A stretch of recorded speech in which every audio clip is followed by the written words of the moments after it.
ఇవన్నీ దీంట్లో ఉల్లిగడ్డలు వేసిన, పచ్చిమిరపకాయలు, టమాటాలు ఇప్పుడు వేసినాను. హాయ్ అండి, అందరికీ నమస్కారం. వెల్కమ్ టు మై ఛానల్ సువార్త కిచెన్ 1580. చూస్తున్న ప్రతి ఒక్కరు కూడా దయచేసి ప్లీజ్ లైక్ చేయండి, సబ్స్క్రైబ్ చేయండి. చూస్తున్నారు కానీ సబ్స్క్రైబ్ చేయట్లేదండి, దయచేసి లైక్ చేయండి, మర్చిపోద్దు. కొత్త ఛానల్ అది. ఉప్పు వేసుకుందామండి.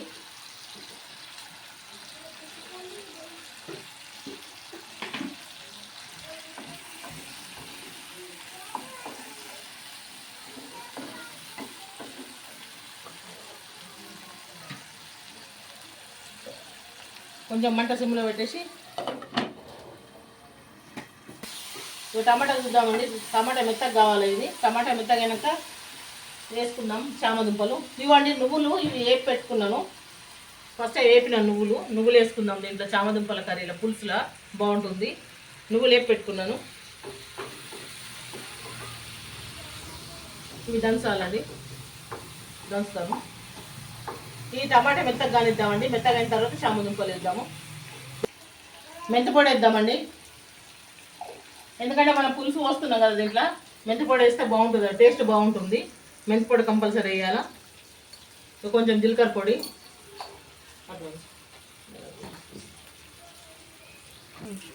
కొంచెం ధనియాల పొడి అండి. ఇగో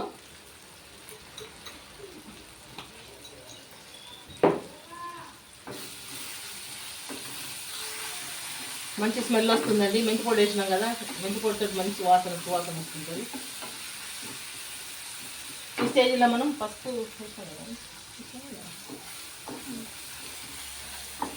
కొంచెం వేద్దామండి. పసుపు ఏనాటి అనిపిస్తుంది. సరేనండి, కారం వేద్దాం.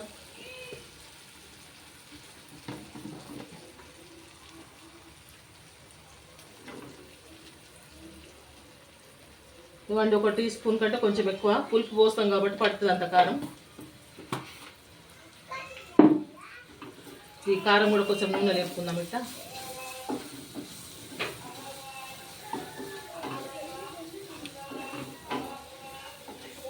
పులుసు చాలా బాగుంటుందండి. ఇది చామదుంపల పులుసు చాలా టేస్టీగా ఉంటుంది కూడా. మనం ఫస్ట్ ఉడకబెట్టినామండి. అవి చామదుంపలు ముందు ఉడకబెట్టి తీసినాము. ఉడకబెట్టి తీసిందండి, లేకపోతే మనం డైరెక్ట్ వేస్తే తొందరగా ఉడకాయి. ఇట్లా ఉడకబెట్టుకొని తీసుకోవాలి. చామదుంపలు పొట్టు తీసుకొని పెట్టుకొని నీట్గా ఉడుకుతాయి మంచిగా. ఇప్పుడు ఇవన్నీ వేసినాం కదా, కొంచెం 2 నిమిషాలు ఈ మసాలాలా మంచిగా ఉడకనిద్దాము చామదుంపల్ని. పులుసు కూడా చింతపండు నానబెట్టుకున్నాండి. ఇగో పెద్ద నిమ్మకాయ సైజ్ అంతా చింతపండు, ఈ చింతపండు రసం పోసుకుందాం. ఇది కొంచెం మసాలాలు ఉడకనిద్దాము. 2 నిమిషాలండి, మూత పెడదాం.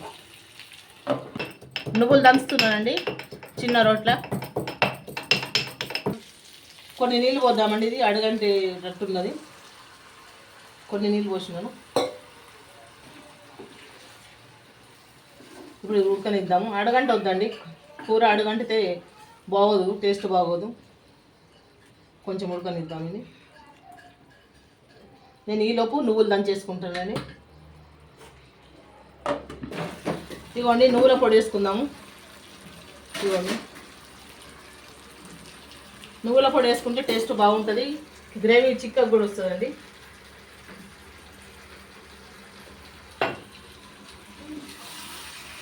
మేమైతే ఇట్లా చేసుకుంటామండి కర్రీ. మీరు ఏ విధంగా చేసుకుంటారో, ప్రాంతానికి ఒక విధంగా చేసుకుంటారండి, కానీ ఇట్లా చేసుకుంటే చాలా టేస్ట్గా ఉంటుంది కర్రీ. మీరు ఇట్లా ఒకసారి చేసుకొని తిని చూడండి. తిని చూసి నాకు కామెంట్ చేయండి ఎట్లా ఉందో, మీకు ఎట్లా వచ్చింది టేస్ట్, మీకు ఎట్లా అనిపించింది.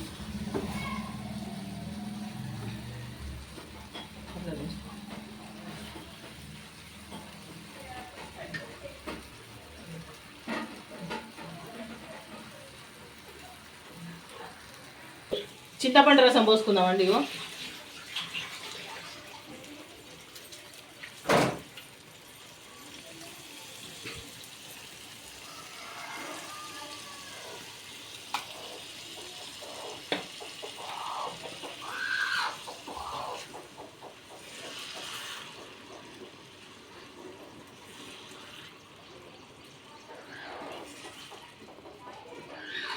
ఇట్లా చేసుకుంటే కర్రీ చాలా పుల్ల పుల్లగా నోటికి చాలా బాగుంటుందండి. ఎండాకాలం ఇంకొంచెం చింతపండు ఉంది, దీంట్లో కూడా రసం తీసి పోద్దామండి.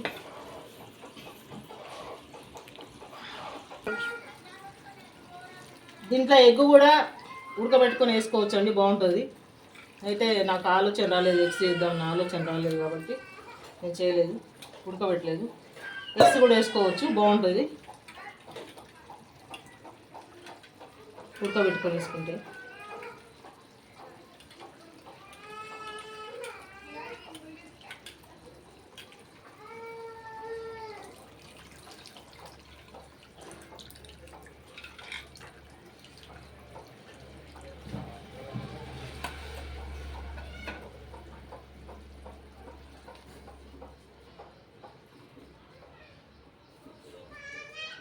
మనకి గ్రేవీ కావాలండి, పులుసు, ఇది చామదుంపల పులుసు. పులుసు కాబట్టి పులుసులాగా ఉంటేనే బాగుంటుంది. ఇది ఉడకనిద్దామండి కొద్దిసేపు. ఇంకా కొన్ని కూడా వాటర్ వేసుకుందాము.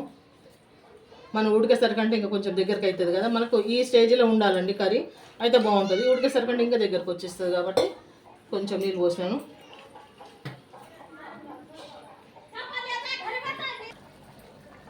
కొంచెం బెల్లం వేస్తున్నాండి, బాగుంటుంది, పులుపు కదా, కొంచెం బెల్లం వేస్తున్నా.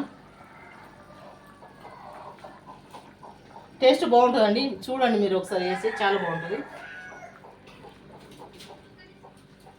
ఒకసారి ఉప్పు కారం చూద్దామండి. ఇదే స్టేజీలో మన కర్రీ దగ్గరకు వచ్చింది అయిపోవడానికి కాబట్టి ఉప్పు కారం చూద్దాము. ఒక్క నిమిషం, గంట తీసుకొచ్చుకుంటాం.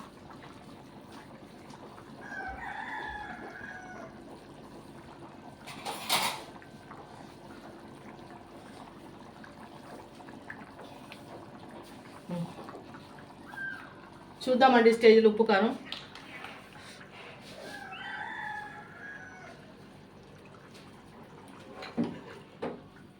బాగున్నదండి, చాలా టేస్టీగా ఉన్నది. బెల్లం ఎక్కువ వేసుకోవద్దండి, కొంచెం వేసుకోవాలి. చాలా అంటే చాలా కొంచెం, ఇంత వేసినాను. ఇంత అది వేసినట్టు మనకే తెలుస్తుంది తప్ప వేరే వాళ్ళకి తెలియదు